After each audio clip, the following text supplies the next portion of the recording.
Core goals, Compostela, Valencia, getting the ball in midfield, attacking people, dribbling people. Nah, amazing. What I saw there, crazy. Ronaldo is R9. Ronaldo the phenomenal. R9. Brazilian Ronaldo. Ronaldo Nazario. I mean, he's electrifying on every level. For me, he was the perfect player.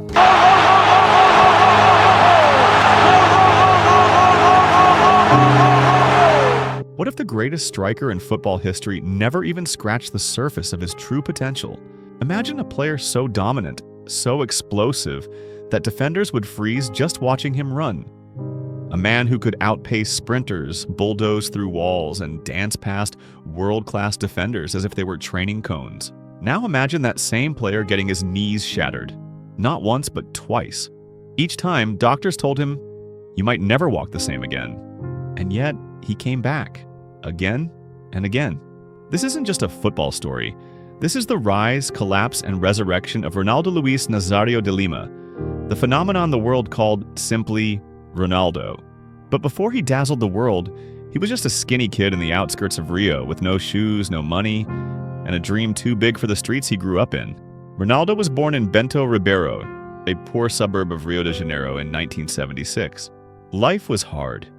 His parents separated when he was just 11. School? That didn't last. He dropped out not because he wasn't smart, but because football was calling. And when it called, it screamed. While other kids played in the dirt, Ronaldo mastered futsal, a tight, fast, relentless version of football played on small courts. That's where his weapon was forged. In futsal, he learned the impossible, how to move like a panther in a phone booth.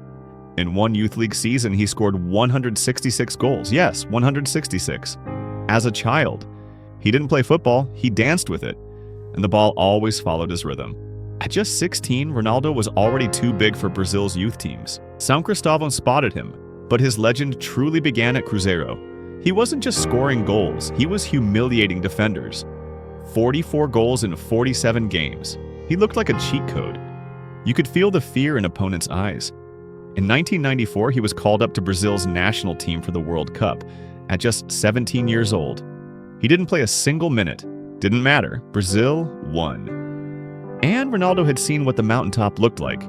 He wanted it, and he was going to take it. Ronaldo had every big club in Europe chasing him. But it was a simple conversation with Romario that changed everything. Go to PSV, Romario told him. That's where you learn to destroy Europe. He listened. At PSV Eindhoven, Ronaldo wasn't just good. He was terrifying.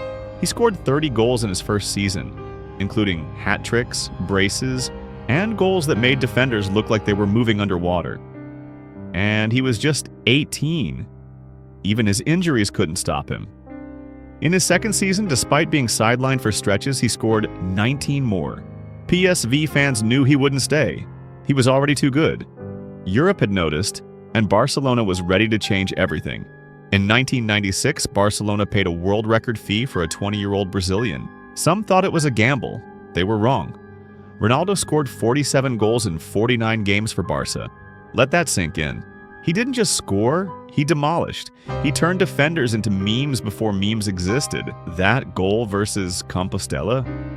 It's still shown in coaching clinics. He picks up the ball near his own half, dribbles past 5 players like he's on fast forward, and finishes like it's nothing. Even manager Bobby Robson put his hands on his head and said, "I've never seen anything like it." He won everything. Copa del Rey, Supercopa, UEFA Cup Winners' Cup. Oh, and at 20 years old, he became the youngest ever FIFA World Player of the Year and Ballon d'Or winner. He was unstoppable. But just as the world started calling him the next Pelé, and suddenly it all started to fall apart. Despite being loved in Barcelona, Ronaldo's contract renewal talks collapsed. In just one season, it was over. Inter Milan saw their chance and paid another world record fee. Ronaldo was gone, but he didn't go quietly. In Serie A, a league known for brutal defending, he made defenders look like statues. 25 goals in his first season, he won the UEFA Cup. He was crowned FIFA World Player of the Year again. He wasn't a striker anymore, he was a force of nature. His body, his power, his dribbling, it was unmatched. But then, it happened. On November 21st, 1999, during a match against Lecce, Ronaldo's knee buckled. The diagnosis was devastating: ruptured tendon. After surgery and months of recovery, he returned. The fans waited. The cameras were ready. April 12th, 2000. His comeback. Just 6 minutes in, disaster struck. He planted his foot. His knee exploded. His physiotherapist later said, "It was the worst injury I've ever seen. His kneecap shattered. Most players would have retired. Some wouldn't have walked again. For Ronaldo, it was just another opponent to beat. By 2002, most people had written him off." He had been gone for almost 2 years. His knee had exploded twice. The whispers grew louder. He's finished. He'll never be the same. But Ronaldo had other plans. He forced his way back into the Brazil squad. He wasn't sharp, but he was hungry. And in South Korea and Japan, he reminded the world exactly who he was. He scored in the group stage. Then again, and again, he destroyed Belgium. Scored the winner versus Turkey. Brazil were in the final. But for Ronaldo, this wasn't just about the trophy. It was personal. Facing Germany with the ghost of 1998 haunting him, Ronaldo stepped up. Not once, twice. 2 goals in the final, 1 redemption. Brazil were champions. And Ronaldo, he was the king again. He won the Golden Boot, the World Cup, and the FIFA World Player of the Year for the 3rd time. After nearly being told he might never play again, he became the best in the world. Again. The world watched in awe. Real Madrid didn't wait. They brought him into the Galacticos, joining Zidane, Figo, Roberto Carlos, and eventually Beckham. Injured at first, he made his debut in October 2002. 10 minutes in, goal, another 10, another goal. That was Ronaldo. Even with weight issues and lingering injuries, he still scored 30 goals in his first season, helping Real Madrid win La Liga, the Supercopa, and the Intercontinental Cup. He didn't just play, he delivered. But there was one night that made history. Old Trafford, Champions League. Quarter-final. Ronaldo walked into enemy territory and dropped a hat trick. A standing ovation from Manchester United fans. That doesn't happen. It didn't matter that he wore white. Everyone stood. Even United's assistant coach said, "That was the moment I realized I was witnessing something beyond football." If one thing defined Ronaldo's career, it was fighting through pain. So, when AC Milan offered a lifeline, he grabbed it. He wore number 99 and scored on his debut, then a brace and assist in his first start. But it never truly worked. His body was already shutting down. The magic was still there briefly, but the engine was breaking. And then it happened again. In 2008, his other knee, the one that hadn't exploded, gave out. The exact same injury. Complete rupture. At this point, fans were no longer shocked. They were just heartbroken. AC Milan released him. Everyone assumed it was the end. But Ronaldo? He wasn't done just yet. While rehabbing, Ronaldo trained with Flamengo.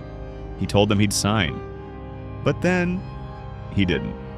He shocked the country by signing with their rivals, Corinthians. It was wild. The fans were split. But once again, Ronaldo let his feet do the talking. 23 goals in 38 games. He led them to 2 trophies in 1 season. It wasn't the same Ronaldo, but it was enough. The fans loved him. Brazil cheered him. And for a brief moment, the phenomenon had returned home. But it wasn't sustainable. He was slower, heavier, hurting. In 2011, he announced his retirement. In tears, he said the words no fan ever wanted to hear. The head wants to continue, but the body can't. He revealed he had hypothyroidism, a condition that slowed his metabolism and contributed to his weight gain. But more than that, his knees were done. The dream was over. Forget stats for a moment. Forget trophies. Forget the Ballon d'Ors. What made Ronaldo special wasn't just how many goals he scored, but how he scored them. He redefined what it meant to be a striker. Before him, strikers waited in the box. Ronaldo? He picked up the ball at midfield, ran through everyone, and scored. He was poetry, power, chaos, all in one.